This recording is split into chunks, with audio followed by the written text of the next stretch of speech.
NCERT book का उदाहरण जो है एग्जाम्पल 6.8 का क्वेश्चन है। अभी हम पढ़े हैं दो परिनालिका, अब हम पढ़ रहे हैं दो वृत्ताकार कुंडली का अन्योन्य प्रेरकत्व। तो सबसे पहले तो प्रश्न में कंफ्यूजन नहीं होना है, दोनों में अन्योन्य प्रेरकत्व ही पूछा है। परिनालिका का अन्योन्य प्रेरकत्व पूछता है और वृत्ताकार कुंडली का भी क्या पूछता है, अन्योन्य प्रेरकत्व, म्यूचुअल इंडक्टेंस उसका भी।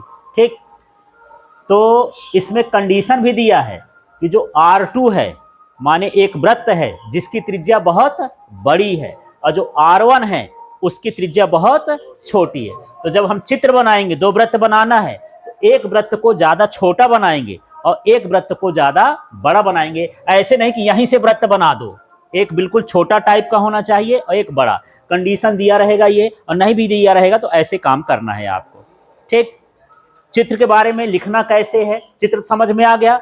दो हमको वृत्त बनाना है, उसका सेंटर O रखना है। पहले की त्रिज्या R1, दूसरे की त्रिज्या हो गई R2, एक का नाम I1, एक का नाम I2। अंग्रेजी में वृत्ताकार कुंडली को बोलते हैं सर्कुलर कॉइल। क्या बोलते हैं, सर्कुलर कॉइल। तो इसकी स्पेलिंग C से चालू होती है, तो एक का नाम हो गया C1, एक का नाम क्या हो गया C2। ठीक, अब भाषा देखो यहां से, माना दो वृत्ताकार कुंडली C1 और C2 हैं, जिनमें प्रवाहित धाराएं I1 I2 हैं, जिनकी त्रिज्या R1 R2 है, जहां R2 very very greater than R1 है। लास्ट में कंडीशन भी लिखना है। अब आप लोग को बोलना है, बोलिए तो जल्दी से। ठीक है, हाँ,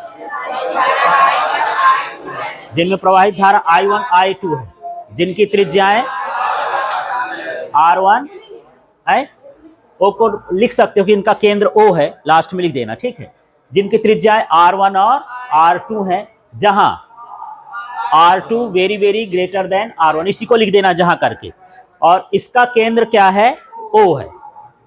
ठीक है, लास्ट में शुरू में जहां भी लिखना हो ये सारा कुछ लिख दिए। अब देखो चित्र बन गया। सबसे पहले हम C2 का क्या निकालेंगे, चुंबकीय क्षेत्र। तो प्रोसेस वही है, स्टेप वही है, लेकिन कुंडली का जो केंद्र का चुंबकीय क्षेत्र होता है उसका सूत्र अलग होता है। उसका सूत्र ये होता है, कल अभी टेस्ट भी दिए हो आप लोग, B बराबर μ0I/2R, ये सूत्र होता है। तो 2 का निकाल रहे हैं तो 2 लगा दिए और कुछ नहीं किए, है ना। तो इसका क्या बन जाएगा, B2 बराबर μ0I2 और 2R1। 2 पाई R जो था वो रेखा का था, ऋजुरेखी धारावाही चालक था। R2 इसलिए लिख दिए हैं। अच्छा, यहाँ पर 2R2 है ना। हाँ हाँ, ये वृत्त के लिए है। अच्छा, कंफ्यूज इसलिए हो रहे हो, इसमें n भी होता है ना, μ0NI, लेकिन इसमें फेरों की संख्या नहीं है तो n हटा दिए। ठीक, तो μ0I2 2R2, काम खत्म हो गया इसका, इतना ही करना है। अगला स्टेप देखो, यहां पर क्या लिख देंगे, C1 का चुंबकीय फ्लक्स, S1 नहीं लिखेंगे, क्या लिखेंगे, C1 का चुंबकीय फ्लक्स। और चुंबकीय फ्लक्स का सूत्र है, तो पिछली बार तो मैं N भी लगाया था, इस बार N इसलिए नहीं लगा रहा हूं क्योंकि इसमें फेरों की नहीं, सिंगल सिंगल ले लिख के रखे हैं, है ना। तो ये क्या हो जाएगा, φ1 बराबर क्या लिखा है, B2A1। अब ध्यान से समझना, जैसे उसमें मान रखे थे इसमें भी क्या रखेंगे, मान रख देंगे। तो मान रख देते हैं, किसका किसका मान रखेंगे, B2 का और A1 का। तो देखो ये हो गया φ1 बराबर μ0I2 और क्या हो गया 2R2, ये किसका मान रख दिया, B2 का। A1 का मान क्या होगा, हाँ, πr² होता है वृत्त का क्षेत्रफल ना, तो A1 का है तो R1 लगा देंगे, तो क्या हो जाएगा यहाँ πr1²। इसका भी काम खत्म।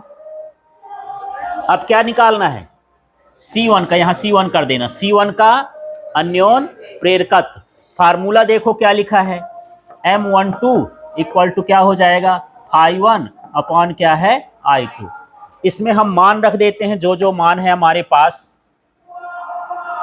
तो क्या लिखा है यहाँ, M12 ये लिख दिया, φ1 का मान ये है ना, पूरा का पूरा क्या है, हाँ, μ0I2 और πr1² अपॉन में क्या है 2r1 अपॉन में I2 भी है तो यहीं लिख दूं, इकट्ठा समझ में आ जाएगा। हाँ हाँ देखो, अच्छा ऊपर R2 है ना, हाँ नीचे वाला क्या है, R2 है। ठीक है, ये पूरा मान मैं रख दिया हूं ये वाला, और साथ में बटे में I2 है तो I2 और रख दिया। दोबारा से मिलाता हूं, ये पूरा का पूरा मैं ये लिखा हूं, मिलाओ इसमें, ये वाला इतना पूरा लिखा हूं ना, और बटे में क्या था I2, तो यहाँ I2 भी लिख दिए हैं। अब ये I2 क्या हो जाएगा, कैंसिल, तो M12 बराबर क्या हो जाएगा, ये म्यू नॉट पाई R1 स्क्वायर अपॉन में क्या हो जाएगा 2R2। बस इतने निकाल करके आपको छोड़ देना है।